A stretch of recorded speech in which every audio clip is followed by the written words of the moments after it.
Hey everyone, I'm Nicole Moss, co-founder of Moss Consulting HR Services and your host of Easton Park TV. I'm here with Brett Chotkevys of Assisted Living Mansion.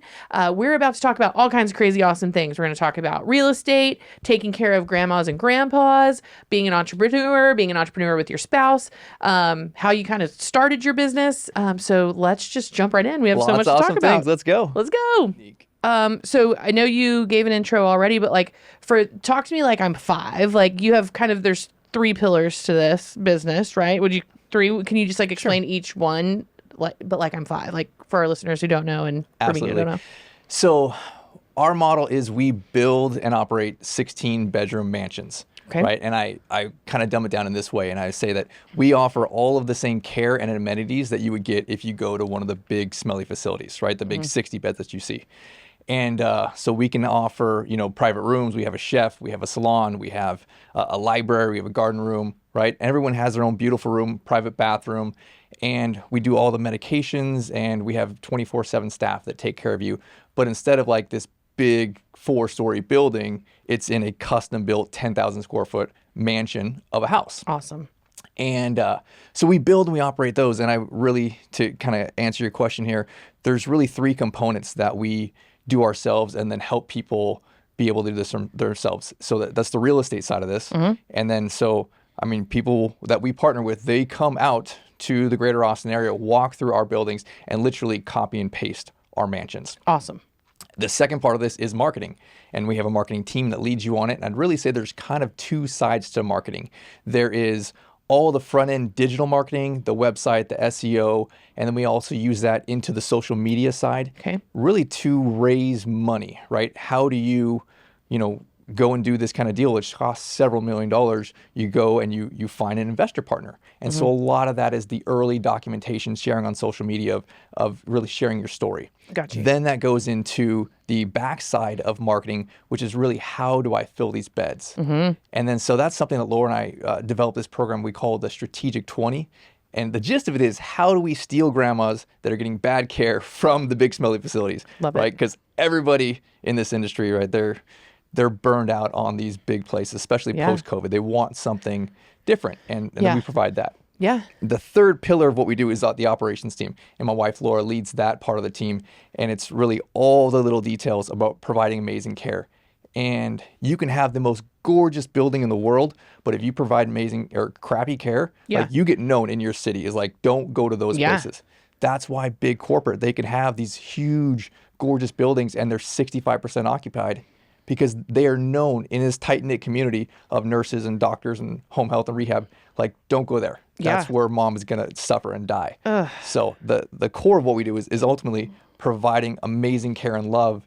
We just happen to do it in this very high-end, gorgeous building. That's awesome. And so let's talk about each pillar if we could for a second, starting with finding grandmas. Yeah. So we own a human resources and recruiting firm. And so the word poach is we poach candidates, but you're poaching grandmas. Right. Which is a really big need. And you wouldn't know this. No one, there's not a class in high school or college for what happens when your folks get old. And there is a shift in who's taking care of who. Just kind of this natural progression. And putting your folks in a home is an incredibly emotionally difficult and financially difficult feat. I mean, it's a huge deal. And you go in and we've done both. We've done the big facilities that you walk in and there's a grand piano and the beautiful restaurant. They have the a chef and you're oh my gosh, this place has to be amazing. But then once you get past it's an apartment. You see you get back and then you get past the pool tables and the grand piano and the beautiful paintings and the lovely furniture to the rooms, and they have to be functional, right? I mean, it's a medical facility, but would you consider it a medical facility? Here, adjacent? So technically we're do assisted living, and assisted living by definition is non-medical. Got it. You go up one level and you're a nursing home, and that technically is medical. But you still need functional space for wheelchairs, for walkers, for people being given medicine and all that. And so but it's so easy to sell the families on the big, beautiful, grand living room. And they put you in the point of you're going to come here and sit with your mom while you're, in her golden years, whatever. But the reality of it, that's generally not what happens with the big corporate feeling facilities. Most of the time, all those stuff, they don't get used. because Right. you get left in your room. It's usually dark. You're lonely in there, and you're depressed, and you're not having your medications properly managed. Right. Nobody's coming to check if you're even eating. A lot of times you have these behaviors as you're aging and have dementia, and so you're kind of just left in your room, and you don't have that social aspect anymore. And you're sitting in the dark, and you go visit mom, and it's like, what's going on? Why does she have bed sores? Why is she Right. X, Y, and Z? Right? Because again, like that's what the model is. And it's nothing to do with the people that are there on the front lines taking care of them. Of course. Not these caregivers, like we hire lots of caregivers, and it's a very hard working position. Yeah. But the model itself, if you go into an assisted living and it has 64 beds, they'll run 3 caregivers. How do you expect these 3 young ladies to take care of all 64 of these people? They can't. It's not practical. It just No. can't get done. Well, and it's like there's and this is the HRME coming out, is like, not only is it it's a demanding job in general of like just the like being understaffed. 3 people to 60 people with like need is that's just, they're going to burn out in and of itself. But then you add the emotional toll on it, and then the physical toll. Like, old people are small for the most part, but they're heavy, and there's movement, and you have to help them stand up and sit down and like wheel them around, and they're feeding them, and it's like it's so hard. It's a very hard job, and frankly, the pay scale, and I'm a big believer in pay scales and what you make, what you work. I mean, that's just how it goes. But they're not getting paid a lot of money, and you're asking someone who's not getting paid a whole lot of money to care a lot about a lot of people, lift them, move them, feed them, and then keep up with so many of them. And you're dealing with like a whole human life times 20. Like, it's just crazy. It just sounds hard. So how are you guys different? Yeah. So we run 16 beds. I think that's the perfect magic number. 16? 16. We have 16 private rooms, and here in Texas, there's a license for that. When you get above 16, it's a different type of requirement. Okay. And it actually has like all these things where it makes you feel like you're in this kind of smellier corporate facility. Yep. So here you can say, hey, I'm gonna take a house, I'm gonna convert it, I'm gonna build new construction, I'm gonna do 16, and you can make it look and feel like a home. So I really like that model, because that's what we do. We build mansions, and they're just really big, fancy homes. But we run 2 caregivers 24/7. So that creates this 1-to-8 ratio. We also have a chef that's in there taking care of all these grandmas, cooking for them, cleaning the kitchen, doing all the dishes, which is super important because it keeps my 2 caregivers just focusing on care. On the people. Yep. When you go into the smaller models, right, you see these 6, the 8 beds, you'll have 1 caregiver there, and they also have to do all that cooking and cleaning. And I can tell you firsthand, it takes hours when you cook for that many people to do all those dishes and do all that kind of stuff. It means that you were not providing that care. And laundry. And I mean, it's just like, it's a lot. It's a lot, yeah. It's a whole lot. So you guys, you're focused on creating beautiful homes for people to move their parents into, or to move themselves into. I guess assisted living, sometimes that's a decision people make on their own too, probably very rarely. But for us, it's usually the family that comes in, because we're very much more end of life. Got it. Got it. That and memory care. Can we talk about that for a second? Because I think that's something that, like, at least in my experience, we really had a hard time putting together, is that you can be in assisted living till the end of life. It's not always this like step down situation to like a nursing home. Yeah. So in Texas, they have what's called aging in place, and it's common across the country. But the licensure type here is you have a type A and a type B. And really you shouldn't, a type A is just kind of like a smidge above independent living. Okay. So if you're looking for, you could find a 6-bed, you could find a 60-bed, right? And still be type B, which means you could be here all the way till the end of life. Okay. We can pretty much accept almost all residents that could be in a nursing home. There's a couple little things there, but ultimately, like, you can come, you can move in, you could be there for years, you could decline, and really it's your last stop. Yeah, and that's you don't have to our move. intention, right? We don't want you to decline and then have to move out to a nursing home. Yeah. Those places are horrid, right? Yeah. We want you to be in a gorgeous mansion with your own private room, and whether it's 2 years or 5 years, you're going to be here, especially when you have memory care. You don't want to move mom again and again and again. Yeah. My mother-in-law, Steve's mom, we had to move her in the middle of COVID. Her husband passed away, Steve's dad. Super sad. So that's like, and she was declining mentally, and we had to move her from living with him in Maryland, put her on a flight, move her to Texas, like into Austin. And it was so bad. And it was in the middle of COVID. Luckily, we were able to get vaccinated really early so we could go in and see her and just like help smooth that over. But it was a rough transition. And I would imagine that like just like the general feel of where someone is, like they all want to pack. Like, and that was the one thing that we noticed was that like, at least where Judy was that like, they were all like, I'm leaving tomorrow, got to pack up, get my stuff out tomorrow, which is just like, no one prepares you for that. But of course they want to leave tomorrow. They're not at home. It's not their people. Like, it's just so wild. So how do you all kind of like manage people settling, especially in the memory care kind of world that you're in? Yeah. Well, it's not easy for anybody. Yeah. And to be honest, it definitely takes about a month to get in the routine. But we do have this routine. And so it's the same kind of thing every single day. And we want to have people who are a good fit for what we do, right? So usually the hardest thing is people who are a little too young because, again, most of our people are near the end of life and or have memory care. Right. And so that's, a little bit earlier in the assisted living side.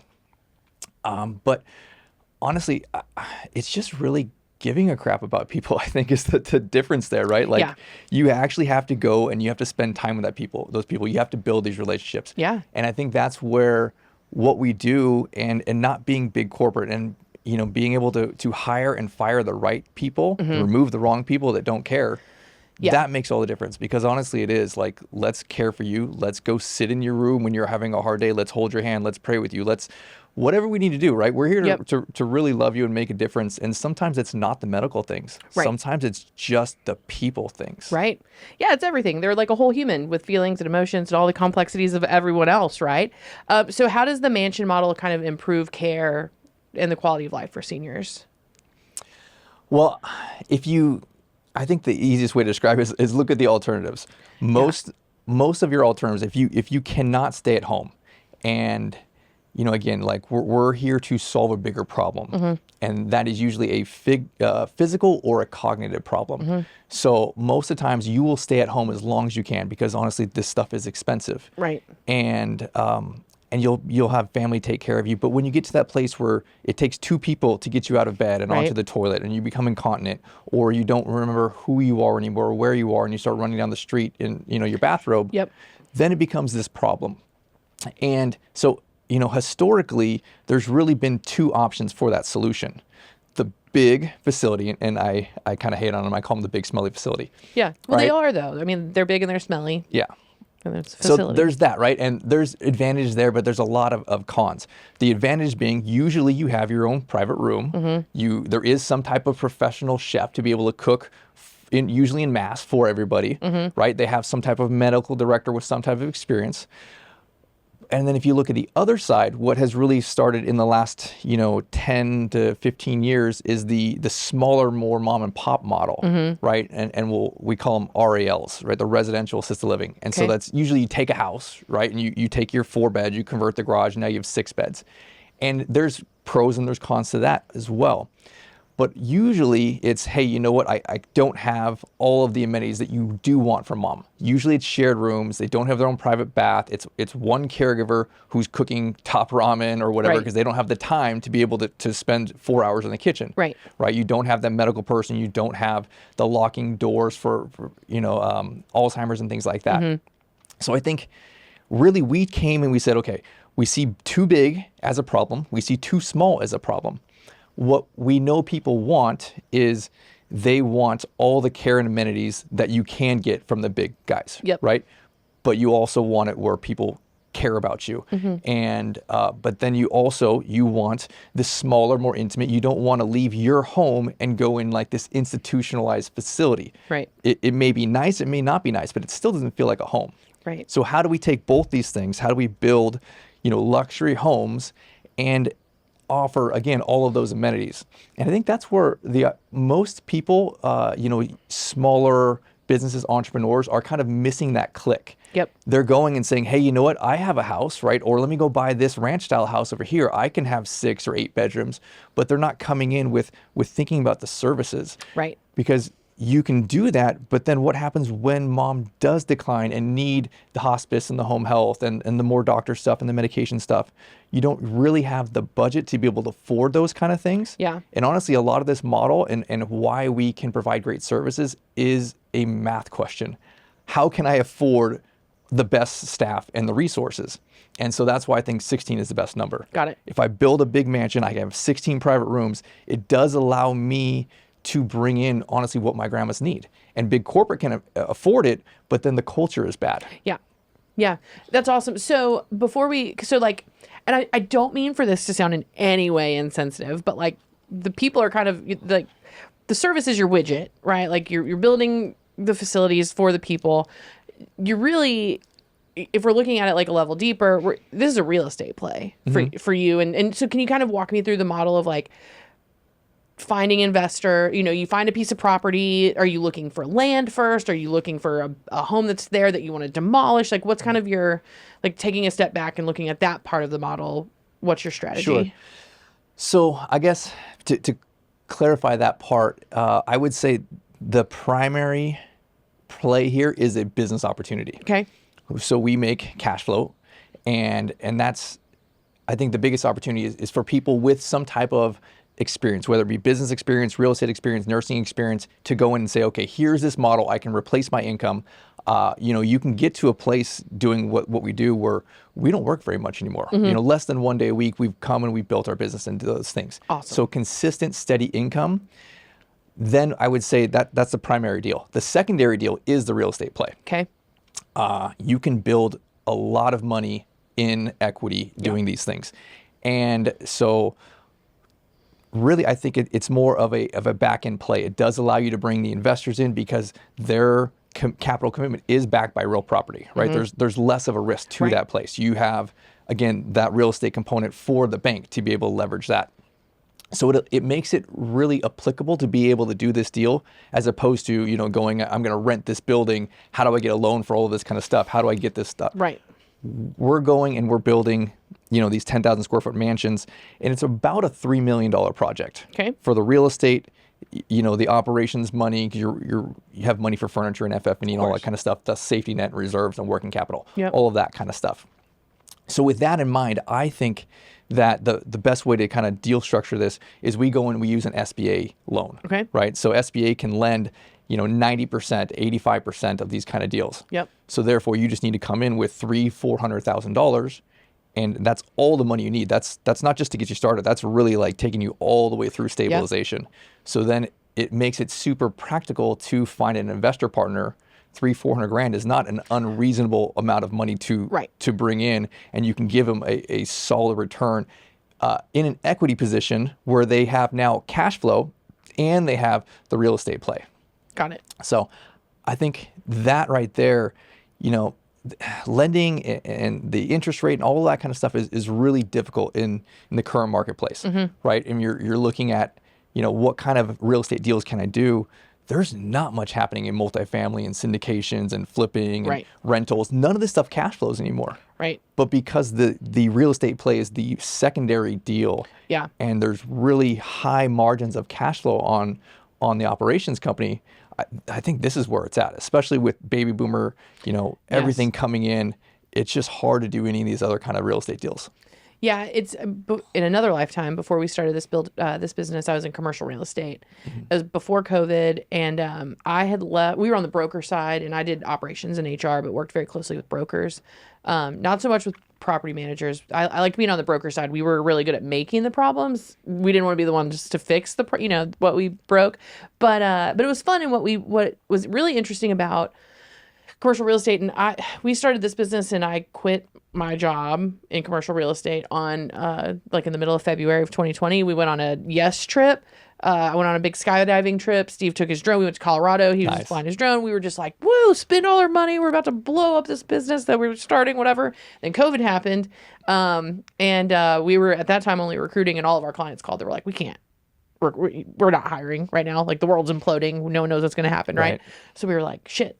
That's bad. So Steve was like, go be an entrepreneur. So I was like, I hate HR, but we can do it. I love HR now for all of our listeners. But, I had to bring that back. But then it was also like, I called the broker that I used to work for, and I was like, hey, shit got real.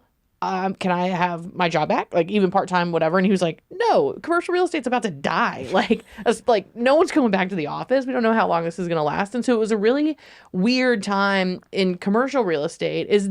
Do you think that's what really shifted, like with the flipping in the homes and just kind of the market you were talking about? Yeah, I think there's definitely that component to it, right? Where a lot of deal structure doesn't make sense anymore, just with the cost of interest, with the cost of caregivers, with the cost of insurance. It's brought up a lot of the expenses side. And again, the income side has gone up, but there was that pain point right after COVID where things were like just not mathing out anymore. Yeah. But I think you combined that with the opportunity of you have now baby boomers who the very front of them are now hitting 80 years old.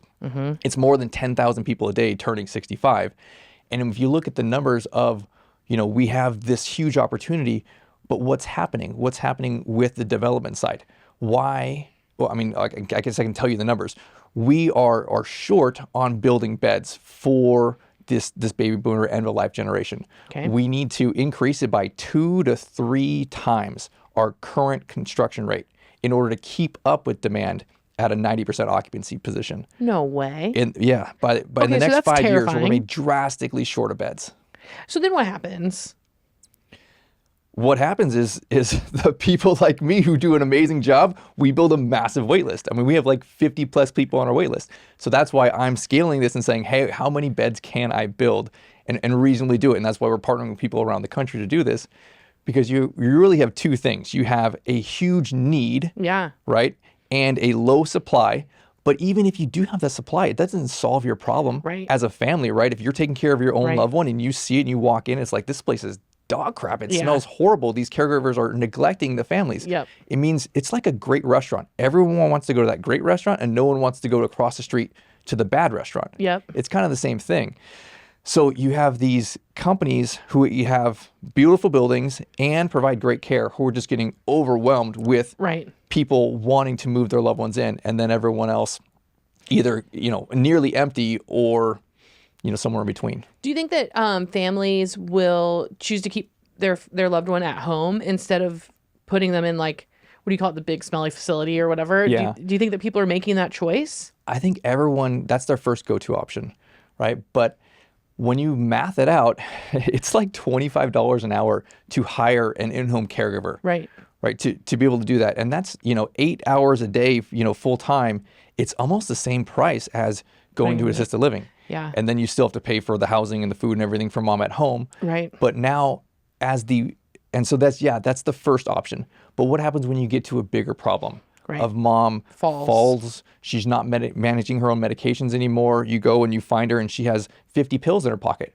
It's like, here's the last 2 weeks of medications, mom. What are you doing? What's going on? Right. And not what are you doing? That sounded accusatory. That's not what I meant at all. Like, now we have a problem, right? And then it's like, and then they're in the home with you. It removes privacy from the family. It's awkward. Like, and there's a level of dignity that people just deserve, right? Like, no parent wants their child cleaning up after them in the bathroom or helping them take a shower or a bath or whatever. And there is a need for that. And it is very expensive. When Steve's folks used to come down, his mom had a stroke, and they would come down and we would hire someone to be here in the house with her because we. It's her dignity, and she had dementia, but like, you got to think, like, even when people have dementia, you need to treat them like before when they didn't. She would have hated to know that we were helping with that, going to the bathroom or showering and things like that. So I think it's excellent what you're doing. It's a need. I didn't realize the need of, like, baby boomers are hitting that age and there's not enough beds. Yeah, it's not mathing out. Big corporate, right? You look at interest rate and where funding's at and things like that. It doesn't make sense, a lot of the deal structure. So how many facilities do you have now? So Laura and I own 3, okay, and we'll have 5. So we'll have a total of 80 beds here in the central Austin area. Okay. Oh, cool. And then we go, and our primary business is we go and we partner with people around the country. So we have people in, here throughout Texas and other states as well, going through and literally just copying and pasting our model. And I think that's how we say, okay, here's how we can contribute to solving this problem. Yep. Right? We went through the school hard knocks, and it was not easy, and we fumbled through it and made a lot of mistakes, right? Yeah. Here, how do we copy and paste this model? And so that's really our core focus is finding people with the right skills to be able to do it, but also I think really importantly, the heart to be able to make this difference. Because honestly, I honestly believe that in order to be successful, even financially, you have to have that heart, because plenty of big corporate places, they can't make a sale because they have a bad reputation, because they provide bad care, because they don't give a crap. Yeah. And if I want to find people who do care, who want to make a difference, and who have that business skill to go along with it. Yeah, I love that. So how, when you're looking for partners, well, I guess the first question to this is like, what got you into this? Did you experience something with one of your loved ones, or were you just like, this is an excellent business idea? Like, what got you into this? A little of both. Okay. So my background in entrepreneurship was real estate investing, and we had a house flipping company, and we did rentals. And so I wanted to make a difference. And so we had this rental property. It was a duplex. I'm like, okay, hey, you know what? Let's put some people in here, right? And we had essentially it was kind of a room and board, a lot of gentlemen who were off the streets and drug addiction and things like that. So we hired a live-in caregiver to take care of them and cook for them and just kind of help them out. Cool. And it was kind of the stepping stone, right? And the final straw was one of the guys was high on drugs and almost lit the house on fire. And I was like, okay, we got to close this thing down. We sold that property, and it was like, okay, but we love real estate, we love building things, and we want to help people. How do I solve this problem, right? And then, I mean, the first thing I saw was people doing these home conversions and taking care of people, the RAL model. I'm like, but I don't see that making sense, right? Like I put a pencil to paper and I'm going through, and it's like, okay, if I do 6 or 8 beds, minus my staffing, like I see that I lose money. Like, how does this work? Yeah. And so honestly, it was just a couple years of sitting on the sideline trying to figure out, how do I develop this right deal? And then it really came to me like, okay, well, the big corporate over here, they have all the services, all right, and they're charging higher for that because they have all this other stuff. But you have this home-like environment over here that the small guys are doing. How do I create this kind of medium deal? Yeah. And so that's what we did. So how are you hiring staff that cares a lot while being profitable at the same time? Because I imagine there's a higher cost to people that care. Yes. Really, what we are trying to do, and our normal caregiver is a younger lady. And not always. Sometimes it's older people, sometimes it's men. But we really find the best person is someone who is just like a mom. Yeah. That's all we have to do. You don't need a college degree. You don't even, here in Texas, you don't even need a CNA. You don't need nursing courses. You just have to be 18, and that's really the only requirement. Okay. But I want you to be 18 and love people, right? And have a lot of patience. And so I think it really goes back to, you never really know in an interview, right? Yes. You're preaching to the choir here. Okay. There is definitely a lot of filtering through people. Yeah. And then we generally pay about $2 more. Excellent. Than all the other places. So in a industry that is common for job jumping, it's every 4 to 6 months, jump. It's not just caregivers, it's also the managers, the directors, all those kind of people. Right. If you show in the community, because your reputation will come through, and you can be known, and we're known for the best care, and we're known for taking care of our people. We're known for removing caregivers who don't prioritize our grandmas. I love that. So if you have that heart, and honestly, we pay a couple extra bucks, and we provide health insurance, and almost nobody does, right? Yeah. Yep. So again, it goes back to a numbers game, and that's why we build new construction, and they're high end, because we charge higher rents. That way we can pay for all of these expenses. Love it. And it's just this model that you can't not have one and be able to have the other. Yeah, I love that. So as we move into this baby boomer boom, right, of like people needing beds, what are the trends that you're seeing for people moving into assisted living, and how are you using AI to kind of like work in your industry? So as we came through COVID, because COVID just kind of messed everything up, right? There was several things that happened. There was, I want to keep mom at home, right? That was one of the big things. Safety first. Is what people were thinking at the time. Yeah. And so it really kind of solidified that people will keep mom at home as long as possible. So we transitioned our business model into, again, one level further down the chain, right? Closer to end of life. And I think that is very protective of us and what our model is, recession proof, so to speak. It's a need, it's not a want. Yeah, right. And so that's something that we had seen. And then the other thing was, again, post-COVID, you had, places where all the horrible stories in the news about people dying and getting COVID and all those things in the big facilities. So now there's this like stigma, and there for sure was before, but it's so much stronger now in a post-COVID, world where nobody really wants to be, even in the new construction, 60, 80, 100 bed. Right. Right. So I think that's why this model is, let's build the luxury 16 beds, the private room, and all of those kind of things. And so we see, just so much demand for this.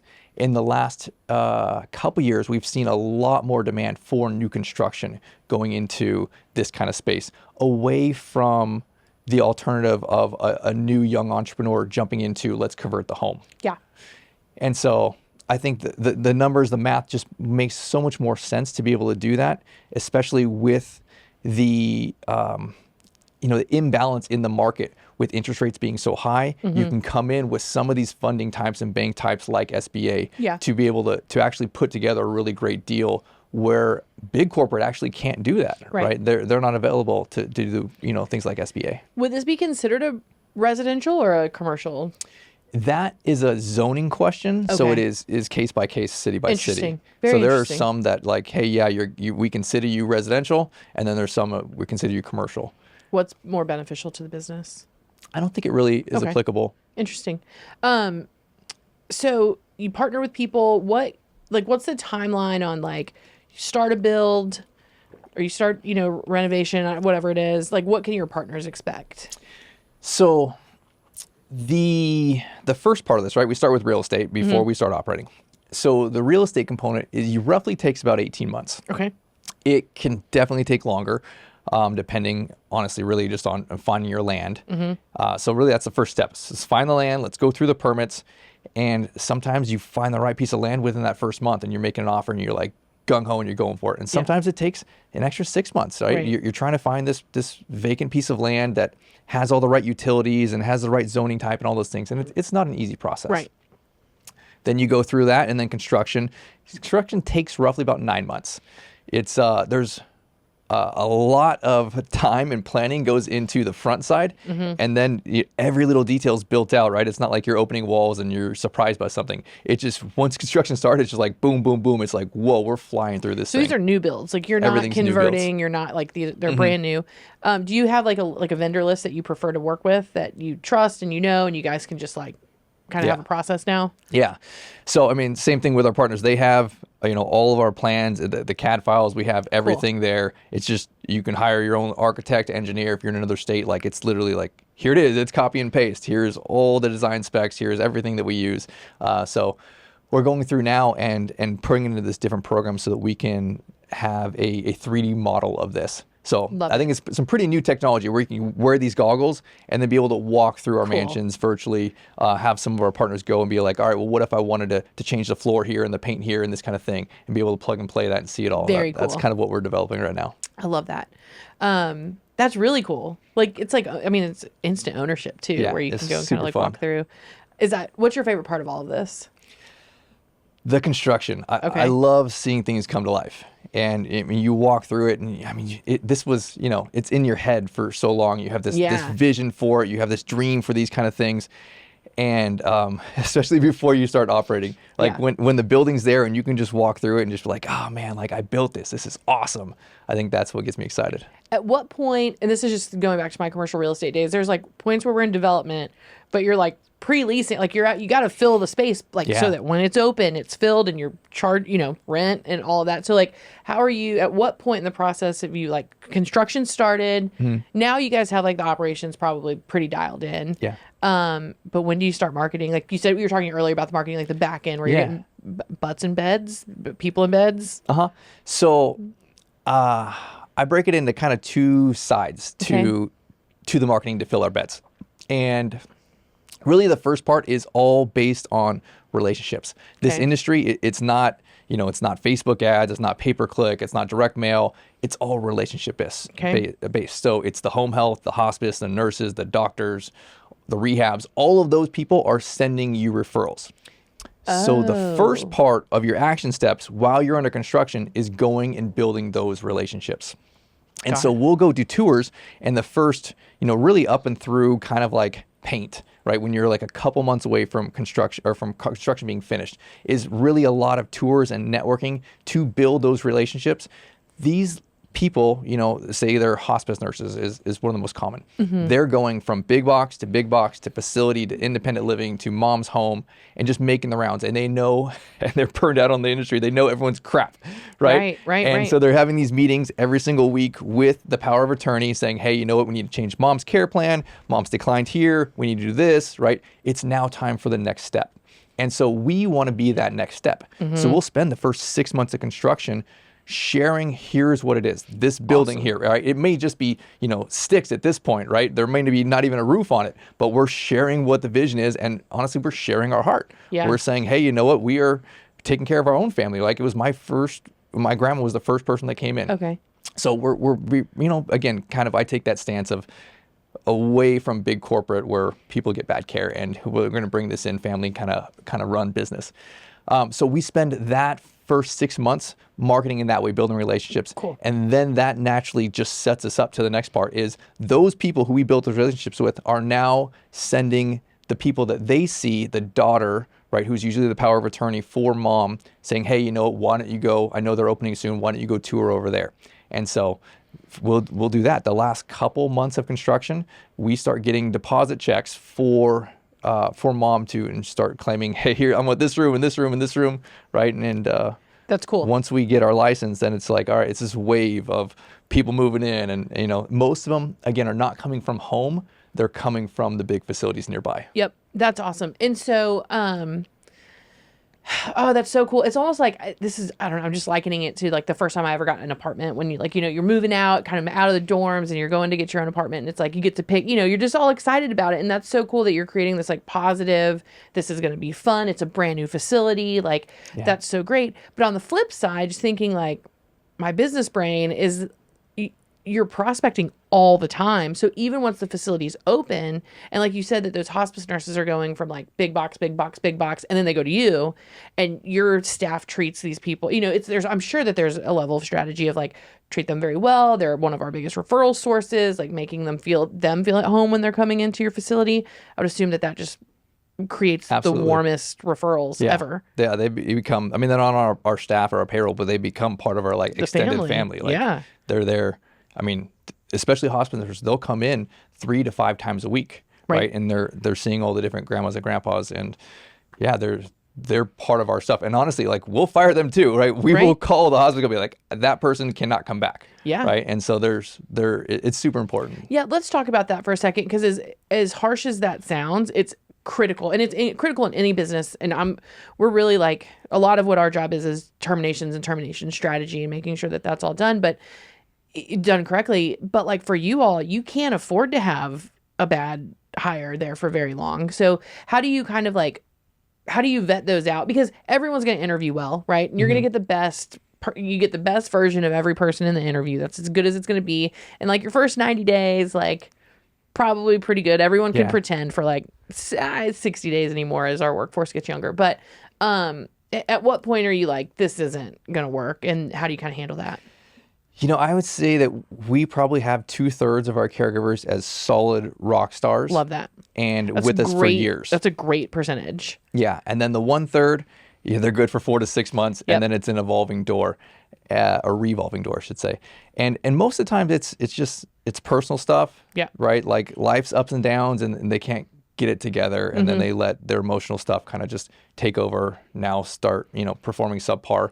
And our priority is these grandparents, right? These are humans, and honestly, like they're incontinent, and so like things like that with like, hey, I'm just getting lazy and sitting on my phone on TikTok. Right. Well, she's sitting in her own BM. Like that is not acceptable. You're gonna get this one morning, then we're gonna move you. You're gone, right? Yeah. And so we're very strict with that, and it has to be. It's not like we're delivering pizzas. Right. Right. It is life or death, really. I mean, in one, sitting in your waist for too long, I mean, that's urinary tract infections. And at that age, at the end, like, you want to give one, dignity, and two, like, being comfortable and not, it's just care. You wouldn't do that. And like, it's like a daycare facility, right? For adults. So you just can't slack. You Yeah. can't. And so I think that most people would really appreciate the strictness and the swiftness of like, this person's not working.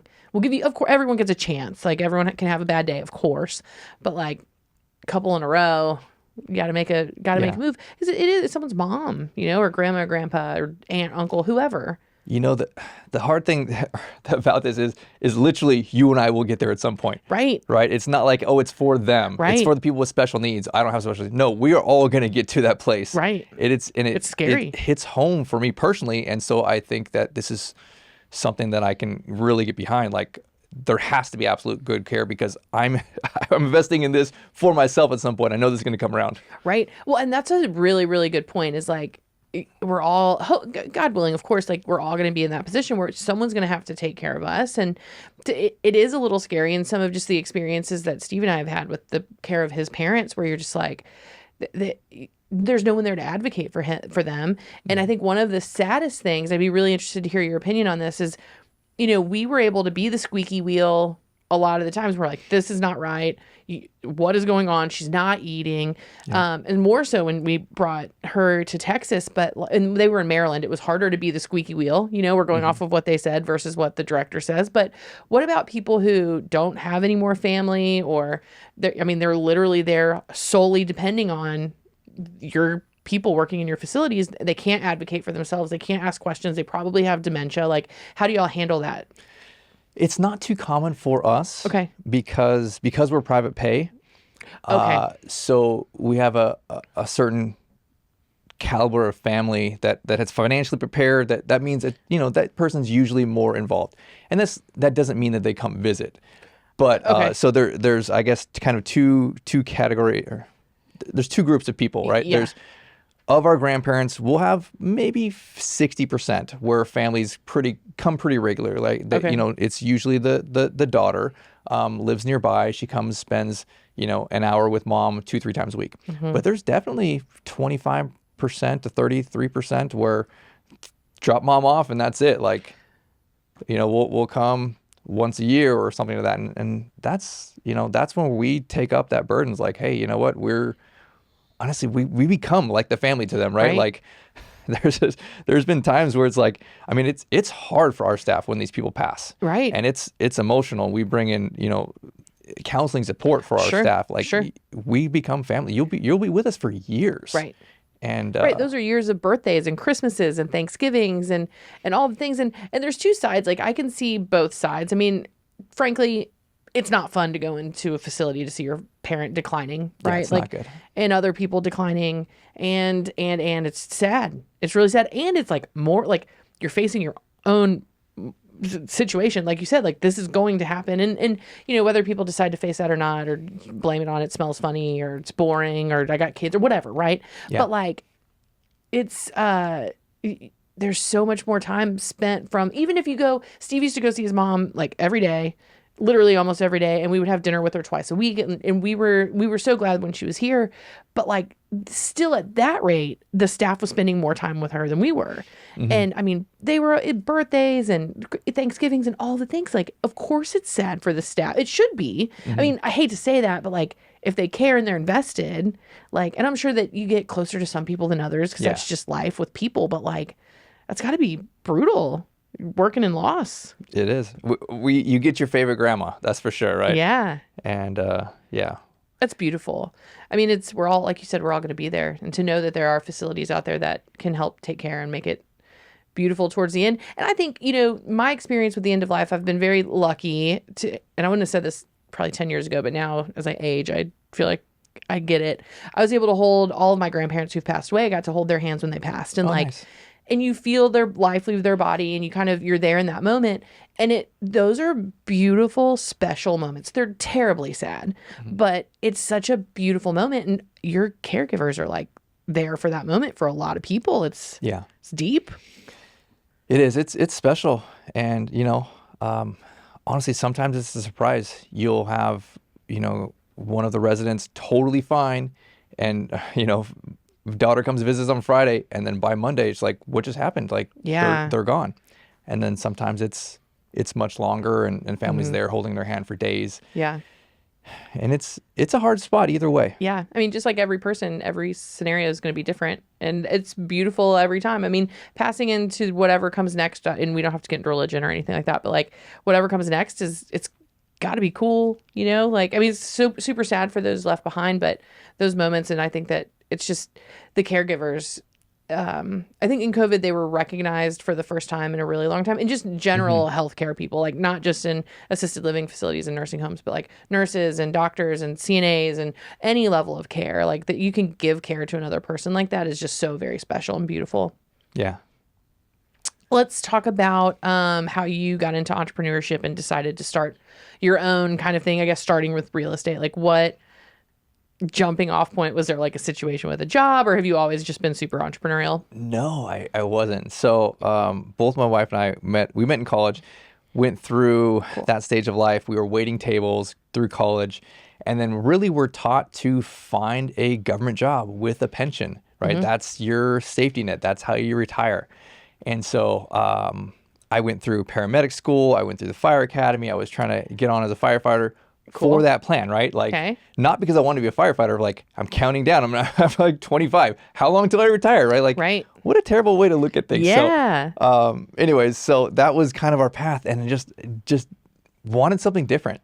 And like so many people, read Rich Dad Poor Dad, and I was like, oh my gosh, like there's something different out there. Like, there's a different path. It's in this book. I know it's got to be in lots of other books. And so we just got the bug, and we got super excited about real estate, and we got excited about business opportunity and cash flow. And then started learning. And, we were very poor at the time. And we were fixing our own house that we lived in, literally ourselves, with a $500 a month budget. And that was just for material. And we took us a couple years. We fixed up this house. Cool. We sold it. We had a decent amount of money, and it was like, all right, let's quit our jobs. And we don't know anything about house flipping, but our neighbor next door was a realtor. It's like, oh, I can show you how to do it. He didn't know anything he was talking about. Okay. So we figured that out real quick, and then it was like, oh, all right, well, we'll both just quit our jobs, and we just had a baby, so I guess we're going to figure this out. Yeah, you have no choice. Right? We got 6 months of money to live on. So we just hired a coach and dove all in, and, it ended up taking off. We built this pretty great real estate company. We were flipping, 50 houses a year. We built a team, and we did that for about 8 or 10 years. And we actually just wound that down not too long ago. Congrats, because you're winding this sucker up. Like, or I guess you probably were doing it in tandem, but is this just more fun, more profitable, more, you don't have to work as hard maybe? Or I shouldn't say work as hard. Okay. We were doing a lot of little small deals, and that was great at first, but then I want to keep growing. And so now, the project that we're building out now is a $30 million project, and that's so much bigger, than I was doing before, right? Yeah. And so again, like I want to keep growing myself and pushing myself in business and in real estate. Yeah. And this right now really excites me. That's so exciting. Entrepreneurship is I think there's something wrong with us, a little wrong with every entrepreneur out there. There has to be, right? Like you find a problem to fix. You kind of like, you've got this kind of vision.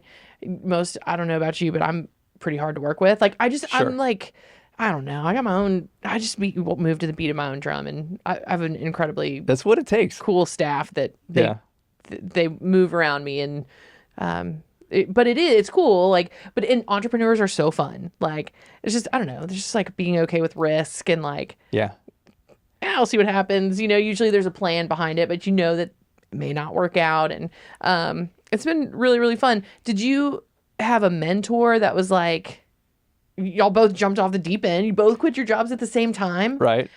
So that's wild. Like, that you just did it? My wife had a baby, and it's like, okay, well, we get 6 weeks of this, maternity leave or whatever it is, right? It's like, all right, let's take that, and then we're just not going back to our jobs. And so it was a perfect opportunity, and again, we had just sold our house, so it's like, all right, well. Oh, so you had some cash? We had some cash in the bank. We knew we could survive for at least 6 months. Okay. And we knew nothing, and it was just like, all right, who's going to teach us this? There's nothing more motivating than like a deadline of like, there's no money in 6 months. Like, we have to make burn this the boats. Work. We're going to figure this out. And we just kept screwing it up until we got it right the first time. Yeah. And then we screwed it up again a bunch of times until we got it right the second time. Yep. And it was just every time we just kept screwing up less in between successes. That success is screwing up less. And I think that like for our listeners who are either starting a business or considering starting a business, like you're going to mess up. Like I remember such hubris. A friend of ours, he owned a construction company, and he was like getting a job, and I was like, well, what's the biggest mistake you've made? And he's like, taxes. And I was like, I'm never gonna make a mistake. Like I'm just gonna be so diligent. And that's the dumbest like thought I've ever. It has so many mistakes. Like, what's the best advice you could give to someone who's like about to start a business or even considering it? Just do it. Okay. But you got to expect to work at least twice as hard as everyone else. Yeah. Yeah. My advice would be get a really good CPA. Like start with a really good CPA and a good plan. But it's not for the weak, but it's so fun. Yeah. It's so fun.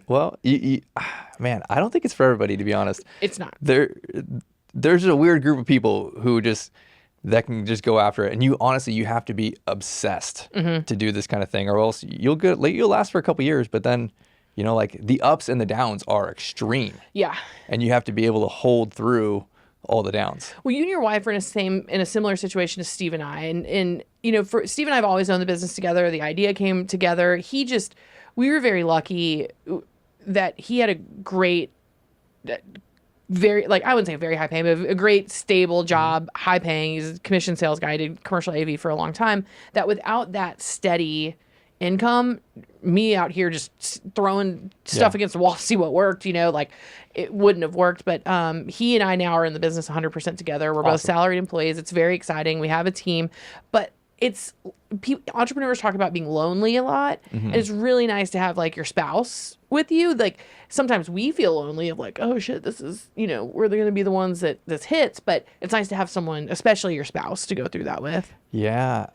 I totally relate. Like you feel alone. Most of your friends, whether it's like, well, now all the people at work are all people that you employ. So that's always just a hard thing, right? Yeah, you're not kicking it with them on the weekends. No. Right? Like, yeah. It is lonely. And like you said, it's like a weird group of people that like can do it. And, like you guys got here for the podcast and I'd been working for hours. I did this really cool, and it's a Sunday, by the way, we're filming, and there's just not days that we don't work. I mean, Steve and I are always working, but we love it. It's fun, and I don't love it all the time, but it's hard. It's really hard, and you can't take your foot off the gas, and you've got to be diligent.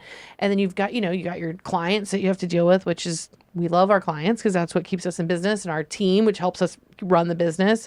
And I say we, us, like entrepreneurs as a whole. But you have to take care of yourself too. It's kind of like put your own mask on and then help your kid. Like, so what do you all do to stay sane and grounded? You said you're not working as much anymore, so you've kind of worked past that, but like. Well, no, I work every single day. Okay. Yes, right. I mean, it is a Sunday. I was church, and then I was working, and then I came here for this. I don't work that much in my assisted living business. Okay. But I work obsessively in my real estate development for assisted living business. Love it. But I think that that's totally okay for me because I am passionate about this. Yeah. I think it's exciting. If this was a burden to me, then it would be terrible. I'd be counting down the years until I could get out of this. I could stop working anytime, right?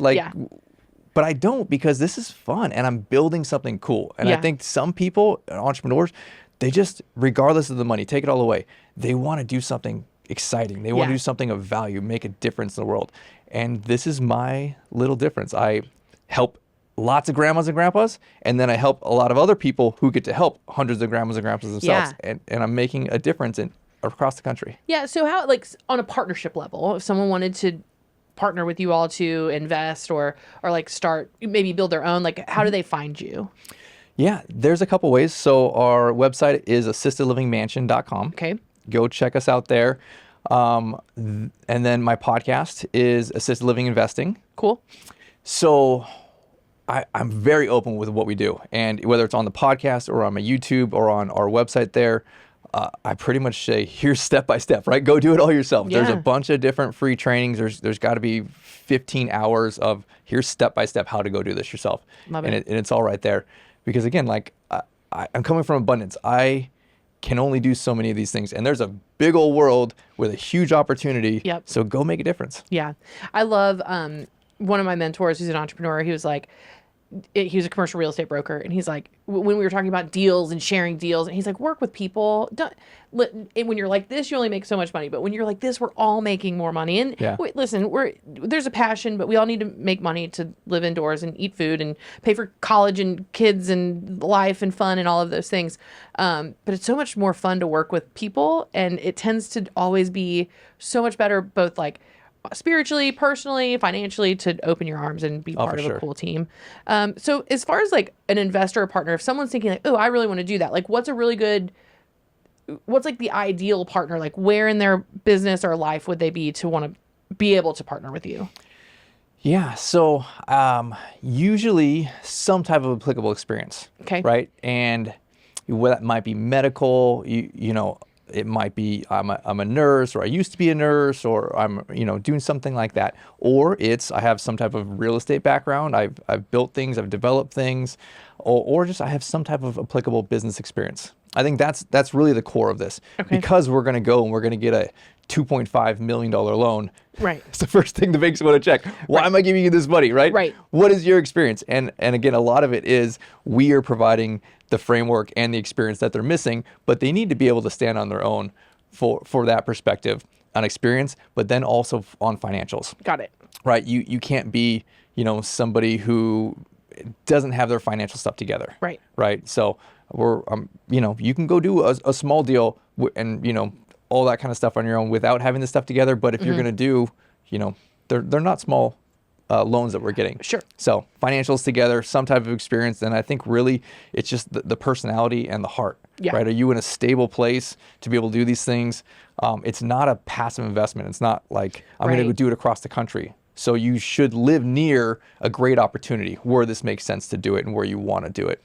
Got it. Love that. So what's next for you? We'll keep growing this thing. Love it. We do, this in the last year or so, we started doing a lot more training events and support for our partners. Oh, cool. And so I think that's exciting. They're coming out from across the country, spending time with our team. We'll do, multiple 2-day events. I think as we grow, it's focused on support. And again, we have equity with our partners, right? So we are financially incentivized to make sure they are succeeding, whether it's real estate or marketing or operations. And so we're continuing to build out our team from that perspective of how do we support you to be successful so that we can all grow together. I love a good servant leader. Like, it's the best kind when you're serving the people that are leading for you. Like, it's just so rewarding and amazing. Brett, this has been awesome. Is there anything else you want to share with our listeners? No, I think this is awesome too. I'm glad to be able to come spend some time with you. Yeah, this was awesome. Thank you so much. And listeners, we will see you next time.